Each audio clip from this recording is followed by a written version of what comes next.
কবিতার নাম ভালোবাসা, কলমে রমলা চক্রবর্তী। ভালোবাসি ভালোবাসি ভালোবাসি তোমায়, শুধু এটুকুই জানি। কারণটা জিজ্ঞেস করো না, ওটা আমার জানা নেই। হন্যি হয়ে উত্তর খুঁজেছি।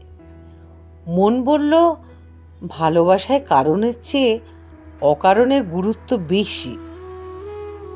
ভালো কেউ বাসে না, স্বতঃস্ফূর্ততা নিয়ে ভালোবাসা হয়ে যায়।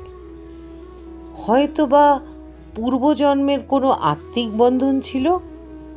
জাতিস্বর হলে বিষয়টা জানা যেত।